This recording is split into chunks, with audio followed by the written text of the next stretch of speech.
오늘 여러 가지 안실학교 시간에 많이 하다 보니까 시간이 조금 지체되어서 곧바로 제가 말씀을 드리도록 하겠습니다.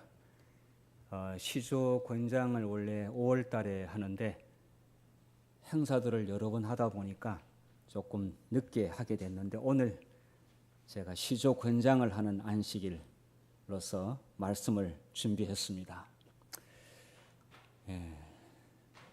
제목을 공중에 날아가는 시조.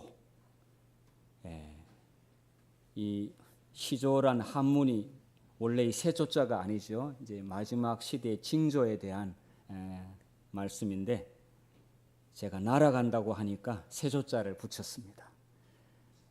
시대의 상황을 알리는 새, 그런 차원에서 공중에 날아가는 시조, 이렇게 제가 제목을 붙였습니다. 요한계시록 14장 6절에도 세천사의 기별 가운데서 공중에 천사가 날아간다, 이렇게 말씀을 했어요. 그런데 공중에 날아가는 이 천사가 우리가 알고 있는 새가 아니라 메신저가 아니겠습니까? 기별자지요. 그래서 이렇게 제목을 제가 좀 붙였습니다. 자, 우리 성도님들, 새들의 군무, 그 무리들이 함께 같이 춤을 추는 내용을 아마 보셨을 겁니다. 한 번쯤은 보셨을 겁니다. 자, 이 시간에 새들의 군무를 보시면서 누가 지휘하고 있는지 찾아보시기 바랍니다.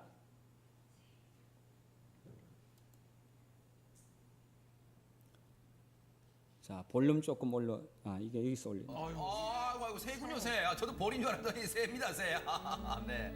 와 군무 보세요. 새들의 군무. 와. 이런 걸 보고 장관이라고 얘기를 하죠. 장관이라고 저 전문용어로 그 창발 현상이라고 얘기합니다. 아, 그런가요? 이머전스라고 얘기하는데 네네. 저 새들은 두 가지 원리에 네. 있어서 나는 중간으로 간다. 그리고 네. 내 뒤만 쫓아와라. 아. 이 두 가지 원리에 의하지만 우리가 봤을 때는 네. 장관처럼 보이는 것이죠. 아하. 저 교통사고 안 납니까? 저렇게 잘 날 수 있다는 게 놀랍습니다. 그러니까요. 자 새들이 어떻게 해서 저렇게 날 수 있는지 자 윤무 박사님께 오랜만에 여쭤봤습니다.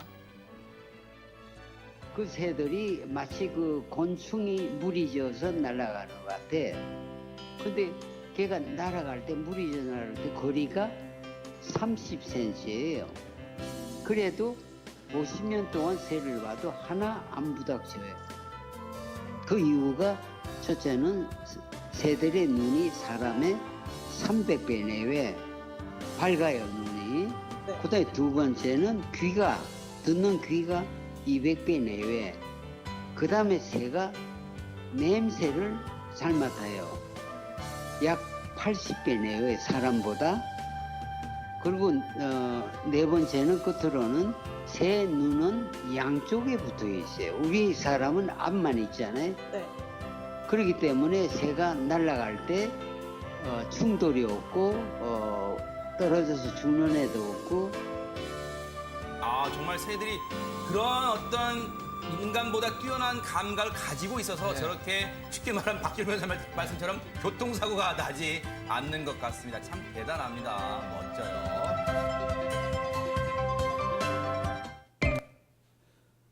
자, 이 새들이 이렇게 아름답게 포물선을 그리면서 공중의 하늘에서 춤을 추듯 나르고 있는데 어떻게 이렇게 아름답게 조화롭게 일체감을 가지고 움직일 수 있을까요? 새 가운데서 가장 우두머리 새가 지휘를 하고 있을까요? 그 새가 이렇게 파장을 보내서 그 파장을 듣고 그렇게 움직일까요? 저도 모릅니다. 저도 모릅니다. 그런데 아무렇게나 무질서하게 움직이는 것이 전혀 아니잖아요. 아름다운 음악에 따라 하늘에서 무리들이 춤을 추는 걸 볼 수가 있는데 저는 볼 때 이 새들을 춤을 지휘하는 분은 하나님이시다. 이거 외에는 제가 다른 말로 뭔가를 대답할 말이 별로 없어요. 여러분은 어떻게 생각하십니까? 혹시 그래도 그 중에 최고의 새 가운데서 최고 캡틴이 뭔가 파장을 보내서 거기에 따라 듣고 반응해서 그럴 게 아닌가? 그래서 제가 그까지 깊이 연구하지는 않았습니다마는 전체 새들에게 뭔가 그렇게 움직일 수 있는 감각이 있는 것은 분명합니다. 그런 감각이 없이는 저렇게 움직일 수 없다고 생각합니다. 하늘에 나른 저 새들이 영적인 존재가 아닌 저 새들이 저 수천 수만의 새들이 저렇게 아름답게 질서 있게 음악과 함께 하늘에서 춤을 추는데 저것은 저 새를 만드신 조물주께서 친히 아름다운 음악을 연주하시고 지휘를 하시고 계시다. 저는 이렇게 생각이 됩니다. 뭐 저희가 이렇게 주장하는 것에 대해서 아니라고 하실 분 계십니까? 어쨌든 놀랍습니다. 너무 놀랍고 참 대단합니다. 자, 하늘의 하나님께서 이렇게 아름다운 새들을 통해서도 음악을 가르치시는데 또 이렇게 인간에게 아름다움을 보여주시는데 하나님께서는 사람을 통해서 공중에 날아가는 메신저를 통해서 하나님의 품성과 그분의 사랑과 그분의 이 속성을 여전히 온 세상 사람들에게 드러내시기를 원하십니다. 나타내시기를 원하십니다. 그런데 우리가 뭐 공간의 제약도 있고 우리의 인간의 할 수 있는 능력에 한계가 있지 않습니까? 그런 한계 가운데서 어떻게 공중을 타면서 공중에서 저렇게 메신저 역할을 할 수 있을까? 성경은 요한계시록 14장 6절에 분명히 또 다른 천사가 공중에 날아가는데 이렇게 표현했습니다. 자, 욥기 12장 7절부터 9절 말씀, 성경에 오늘 제가 보여드리는 그 영상과 좀 이렇게 연결되는 말씀이 있는데 한번 읽어보도록 하겠습니다. 자, 현대인 성경인데요. 욥기 12장 7절부터입니다. 자, 시작. 이제 짐승들에게 물어보아라.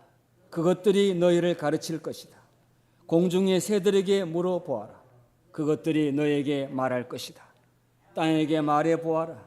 그것이 너를 가르칠 것이며 바다의 고기도 너에게 일러줄 말이 있을 것이다. 이것들 중에 그 어느 것이 여호와의 손이 행하신 일을 모르겠느냐? 제가 볼 때 아까 말씀드린 대로 조물주께서 그 새들을 친히 지휘하고 있다.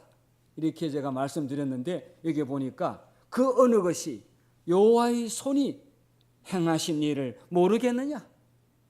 이렇게 말씀을 했습니다. 뭐 이외에도 새에 관련된 우리 인간의 이해를 뛰어넘는 그런 신비스러운 것들이 참 많이 있습니다. 저는 다 이 새들을 친히 지휘하고 계시는 분은 조물주 하나님이 유일하시다. 저는 그렇게 생각이 됩니다. 자, 신명기 22장 6절에도 새에 대한 말씀을 가지고 사람에게 교훈하고 있는 말씀이 있는데요. 신명기 22장 6절의 말씀도 함께 같이 읽어볼까요? 자, 시작. 길을 가다가 나무에나 땅에 있는 새의 보금자리에 새의 새끼나 알이 있고 어미새가 그의 새끼나 알을 품은 것을 보거든 그 어미새와 새끼를 아울러 취하지 말고, 이 새끼를 빼앗아 사람이 이렇게 해치지 말라고 이야기했습니다. 그것도 다 조물 쪽에 하나님이 친히 관리하고 있는데 사람이 그 새끼나 알을 가져가지 말라, 취하지 말라 이렇게 이야기하고 있습니다. 자, 이들은 자기 새끼를 생명처럼 지키고 보호하려고 합니다. 그리고 하나님의 창조의 질서에 따라 그들은 번식하고 성장하고 또 인간에게 아름다움을 제공하고 있습니다. 그 새들도 다 인간에게 큰 유익을 주고 있습니다. 그러면서 에스겔서 33장 6절에 우리를 이렇게 묘사를 했습니다. 제가 읽겠습니다. 그러나 파수꾼이 칼이 임함을 보고도 나팔을 불지 아니하여 백성에게 경고치 아니하므로 그 중에 한 사람이 그 임하는 칼에 제함을 당하면 그는 자기 죄악 중에서 제한 바 되려니와 그 죄를 내가 파수꾼의 손에서 찾으리라. 어미새가 생명을 걸고 그 새끼와 알을 품고 지키려고 하듯이 그 파수꾼은 백성들을 위하여 잘 보초를 써야 되고 그 다음에 경고의 나팔을 불어야 되는데 경고의 나팔을 불지 않아서 문제가 생기면은 그 책임은 그 파수꾼에게 있으니 나는 그 죽은 자의 책임을 그 파수꾼에게 묻겠다. 공중에 날아간다고 하는 이 표현 속에는 새가 날아가는 것이 기별 전하는 데 사용되는 것이 아니라 하나님의 백성들이 나팔을 불어서 온 세계 사람들을 깨우는 공중에 신속히 전파되어서 마지막 지구의 사람들을 깨워 구원의 기별을 선포해서 수수하겠다고 하는 그런 하나님의 계획이 여기에 들어있는데 이 일에 침묵하고 있으면은 그 침묵으로 인해서 죽은 사람들의 그 생명의 값을 그 파수꾼에게 내가 찾겠다. 그들에게 책임을 묻겠다. 이렇게 말씀하고 있습니다. 어떻게 여러분 파수꾼으로서의 우리 자신을 한번 돌아볼 필요가 있지 않겠어요? 나는 정말 내 자신이 공중에 하나님의 기별을 전파하는 그런 메신저로서 또 파수꾼으로서 나는 정말 어떤 책임을 다하고 있는가 하는 우리 자신들을 다시 한번 좀 되돌아볼 필요가 있습니다. 자, 우리가 파수해야 될, 지켜야 될 그런 영역은 내가 알고 있는 사람과 또 나의 이웃부터라고 생각이 됩니다. 내가 알고 있는 사람, 적어도 내하고 뭔가 관계를 맺고 있는 사람들에게 그 사람이 하나님을 모른다고 하고 있다면 그 사람의 영혼의 책임은 저에게 있습니다. 분명히 저에게 있는 건 맞습니다. 파수꾼이 침묵을 하게 되면은 어떻게 됩니까? 보초가 졸고 있으면은 그 군대, 부대 모든 군인들은 다 전멸합니다. 정말 군대에서 여러 힘든 일 중에 하나가 추운데 겨울에 저 밖에 나가서 보초 서는 일이 정말 힘든데 하루 종일 훈련받고 그러나 오늘 훈련 열심히 받았으니까 오늘 저녁에 보초는 안 써도 된다 이렇게 말합니까? 절대로 그런 일은 없습니다. 전부 다 까무러쳐가지고 정말 머리가 땅에 곤두박질 할 정도로 졸리고 추워도 보초는 서야 합니다.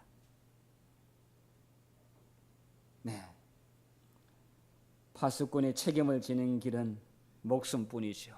목숨을 걸고 지켜야 합니다. 그 영역을 지켜내야 합니다. 뚫리면은 전멸입니다. 파수꾼의 책임을 다하고 있는가? 잠을 자고 있는가? 졸고 있는 사이에 지금은 우리나라의 지금 이제 남한과 북한이 대치하고 있는 이 경계선에 북한에서 탈북하는 사람들을 맞이하기 위해서 보초를 선다고 합니다. 쳐들어오는 사람도 물론 있겠지요. 그런데 탈출하는 사람들을 감시하고 잘 살피기 위해서 거기에 따른 또 수칙이 정해져 있다고 합니다. 저희들 때는 그런 거 없었습니다. 저희들 때는 적이 나타나면은 즉각 사살하라 이렇게 명령을 내리는데 지금은 저 사람이 침투하는 간첩인지 아니면은 탈북해서 기순하는 용사인지 식별을 해서 잘 유도를 해가지고 안전하게 기순할 수 있도록 돕는 그런 수칙이 정해져 있습니다. 예, 우리는 파수꾼 역할을 하는데 적을 사살하라고 세우는 파수꾼이라기보다는 어떤 사람을 잘 환영해서 교회 안으로 들어오도록끔 유도하는 유도 수칙에 따라 파수꾼의 역할을 잘하는 것이 더 맞지 않는가 이렇게 생각이 됩니다. 자, 우리는 앞으로 어떻게 내 남은 인생을 이 파수꾼의 역할을 잘할 수 있을 것인가? 예, 여러분 많은 사람들이 함께 놀고 있으니까 같이 놀아도 된다고 생각을 하는데 여러분 그렇지 않습니다. 저 사람 저 집사님도 저렇게 바쁘게 놀고 있는데 나도 놀아도 괜찮다 이렇게 생각하게 되면 큰 오산입니다. 영적으로 깨어있는 사람은 옆에 사람도 깨워야 됩니다. 코로나가 한창일 때요 모든 사람이 넉넉고 그 다음에 전도 못하고 예배도 못 드리고 있을 때 그 가운데서 오히려 전도 열심히 하는 교회들 또 전도 열심히 하는 교인들 많이 있었어요. 제가 그런 교회에 대하여 제가 자료를 좀 찾아봤는데요. 자, 저 충청 앞에 신창교회는 코로나 기간 동안에 사람들 접근 금지 가운데서도 봉사활동을 열심히 했습니다. 오히려 이때 더 필요할 때였습니다. 교인들은 가만히 있지 않았습니다. 자, 중동중앙교회 반찬을 만들고 빵을 만들고 음식을 만들어서 기도하고 최고의 재료와 최고의 그 무공해 무농약 재료를 정성 들여 반찬을 만들어서 사람들에게 나눠주는 일을 하는 사람들이 있었습니다. 광릉내 교회 또 봉사단들이 이렇게 또 음식을 만들어 가지고 동네 사람들에게 다녔는데 사람들이 이 음식이 이렇게 맛있냐고 칭찬을 했습니다. 예. 뭐 다른 단체도 이렇게 하지만은 사랑과 정성으로 기도하면서 만들어준 음식은 더 맛이 있었다고 생각이 됩니다.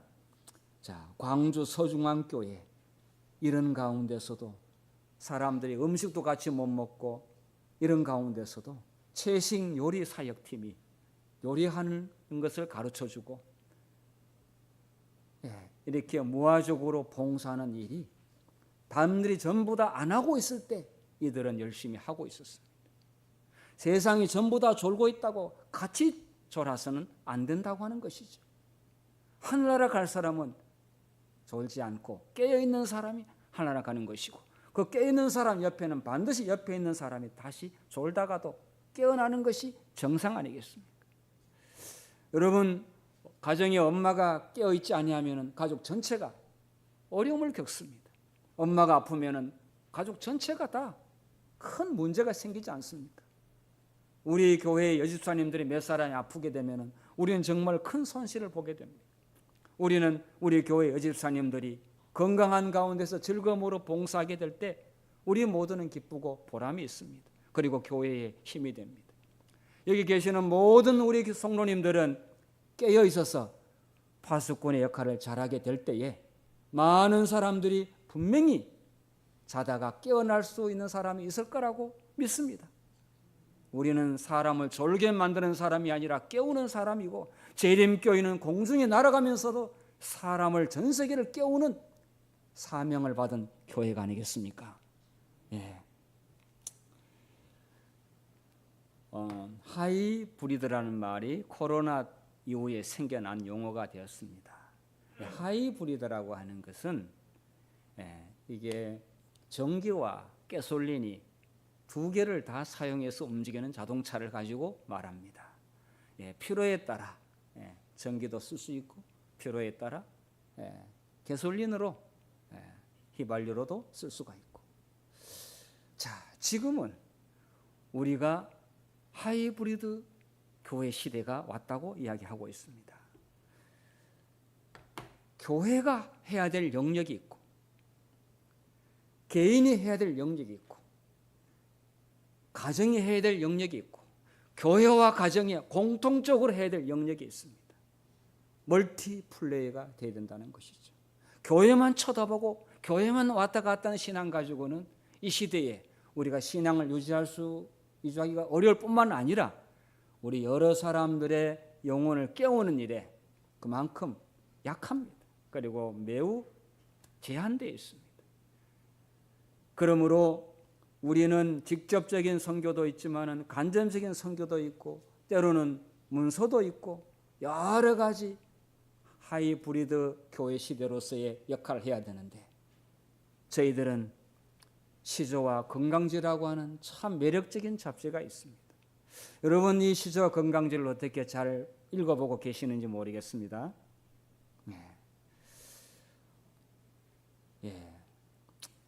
출판물의 힘에 대해서는 우리가 많이 들었습니다. 이 출판물의 힘이 나중에 마음을 깨우고 영혼을 회심시키는 데서 큰 역할을 할 것이라고 말씀했는데요. 이 말씀은 정말 저는 문자 그대로 이 말씀에 대해서 의심하지 않습니다. 마지막 사건들 213페이지 말씀 함께 읽도록 하겠습니다. 자, 시작. 하루에 1000명 이상의 사람들이 회개하게 될 것인데 그들 중 대부분은 우리의 출판물들을 읽음으로써 그들의 최초의 회심을 경험한 자들이 될 것이다. 지금은 예수 안 믿는 사람들을 억지로 믿게 하는 것도 필요합니다. 강권해요. 데려다가 집을 채우라 했는데 그런데 예수 믿고 싶은 사람들을 찾아내는 것 이거는 더 우리가 정말 잘 해야 될 일인데 어떻게 찾느냐 이거죠. 그런데 영적으로 굶주린 영혼들 가운데서 그리고 이 세상에 대해서 환멸을 느끼고 뭔가 정말 새로운 것을 찾고자 하는 갈망이 있는 다시 말씀드리면은 생수를 찾고자 하는 영적인 목마름 때문에 영적인 생수를 찾고자 하는 그런데 교회를 가보니까 실망이야. 사람 만나보니까 실망이야. 세상 보니까 더 실망이야. 그런데 고든 양심과 또 정말 인생의 참된 가치를 추구하는 사람들이 있는데 어떻게 만나냐는 것이죠.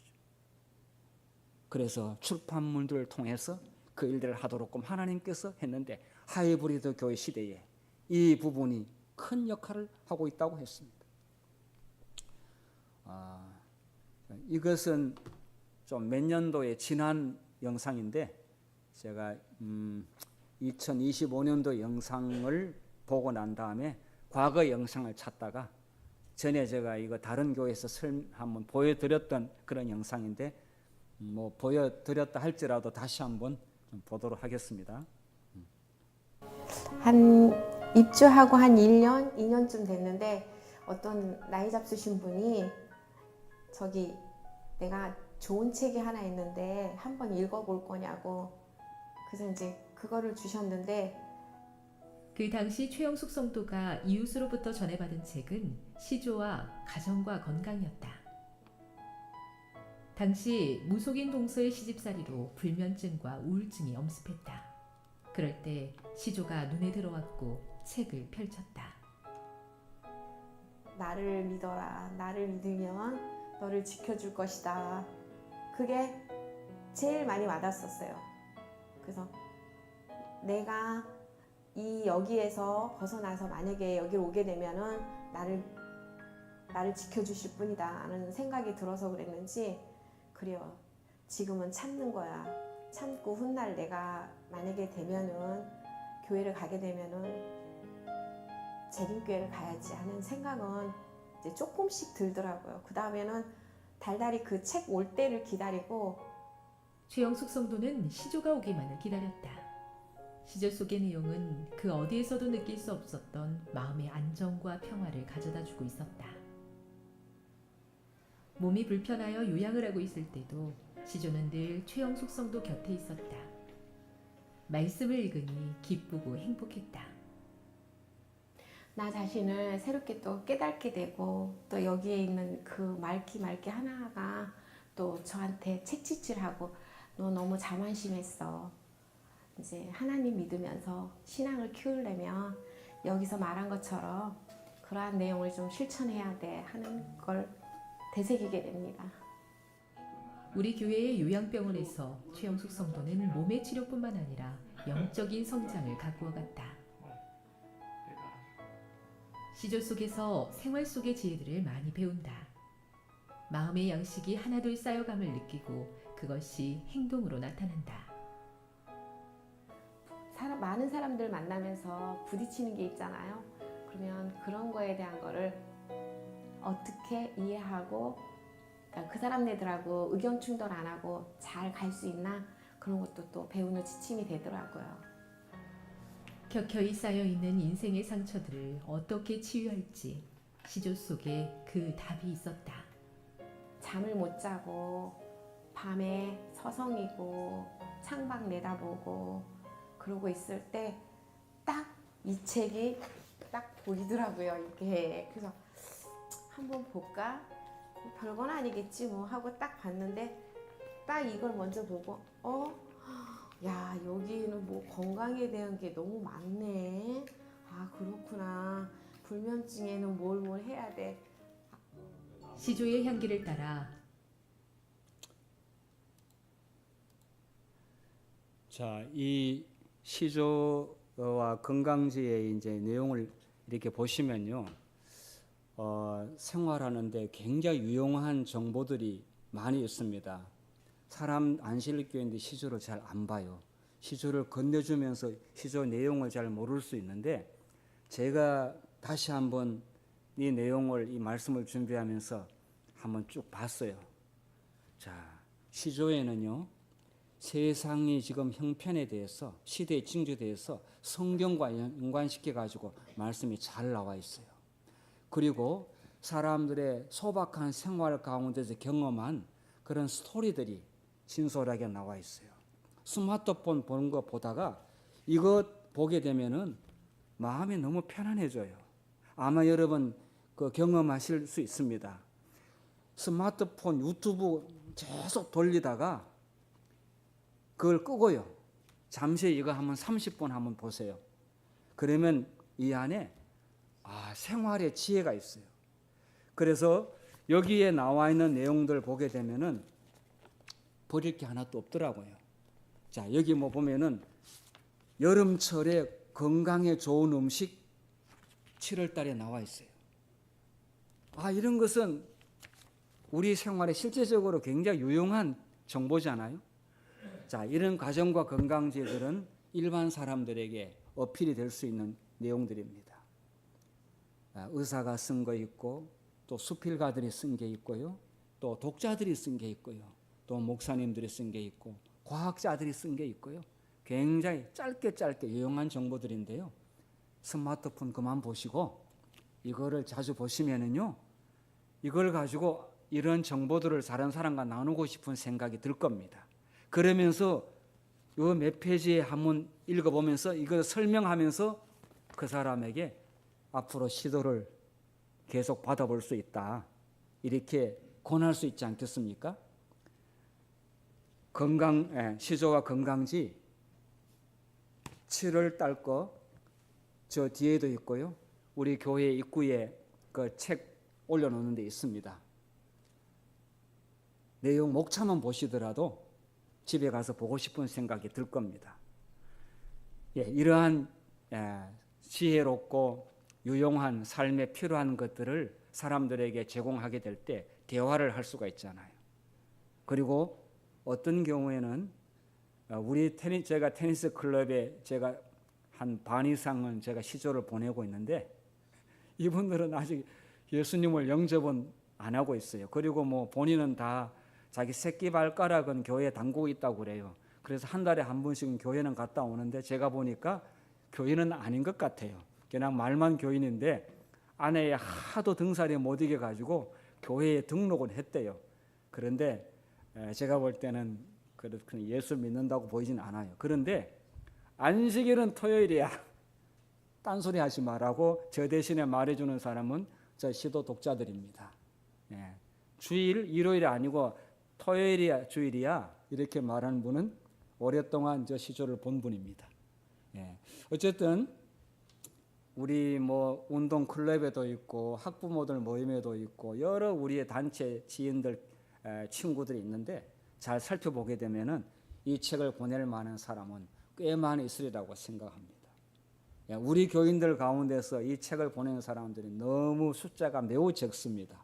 이제 오늘 보내는 일에 아직 동참하지 않는 분들은 오늘 저 뒤에 용지가 있는데요. 꼭 저거 서약하시고 집으로 가셔야 됩니다. 아시겠습니까? 예. 자, 저는 제가 현재 10부를 보내고 있습니다. 저희들 목사들의 표준이 목회자 15부가 표준입니다. 이거 안 보내면 월급에서 그냥 우리 공제합니다. 그냥. 근데 10부, 15부 너무 심하다 그래가 10부까지 안 하면은 무조건 공제입니다. 그냥 연말에 다 떼버립니다. 그런데 그렇게 해서 그렇게 할 수 없지 않습니까? 목회자가 교인들에게 또 몸을 보여야 되기 때문에.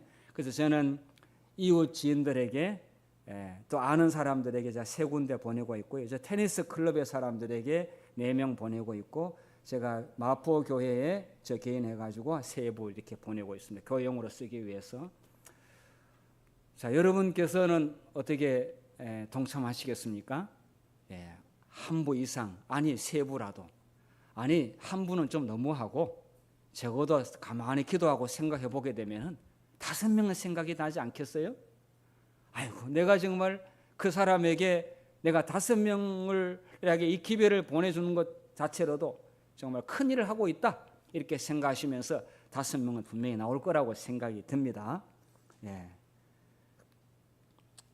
자, 저희 교회에 지금 보면은 마포 교회에 시조가 오는데 교회 돈을 지불하고 보내는 게 시조가 22권, 가경지가 19인데 원래 교회가 돈을 내지는 않습니다. 재무가 마음이 좋아서 이렇게 내주는 것 같아요. 이건 우리 교인들이 헌납하는 것입니다. 교회가 헌납하는 게 아니고요. 자, 김정총 장로님께서 10부 보내시고 이재진 장로님이 6부 4부, 제가 5부, 박농선 5부, 김목깁선 5부, 우교입선 1부, 강정입선 1부.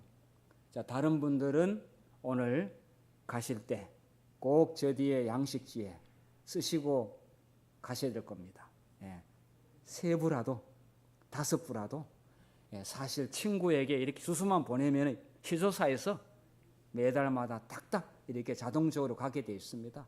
나중에 전화해서 잘 보고 있냐고, 때로는 그 사람하고 대화하기 위해서 그 어떤 기사가 나왔는데 그 기사에 대해서 이야기를 나눌 수 있는, 전화 통화할 때 대화할 수 있는 소재거리가 되지 않겠습니까?